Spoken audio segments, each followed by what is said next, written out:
So this is part two of the laundry basket, and I went to the dollar store to get some material.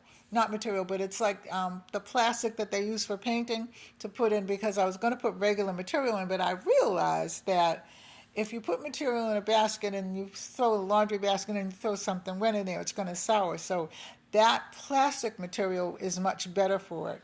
And you can spray it and it will always smell good. So that's what I'm working on now, but they didn't have any, and the traffic was really bad, so I'll take care of that tomorrow. So I'm going to do the other half on tape tomorrow, and I'm going to do a voiceover because I am sharing this whole room. One is my husband's room, and then the other half is mine. So, he watches television and stuff like that, and I really don't want to get a ding. So, I'm going to see you later. Talk to you soon. I love you. Take care.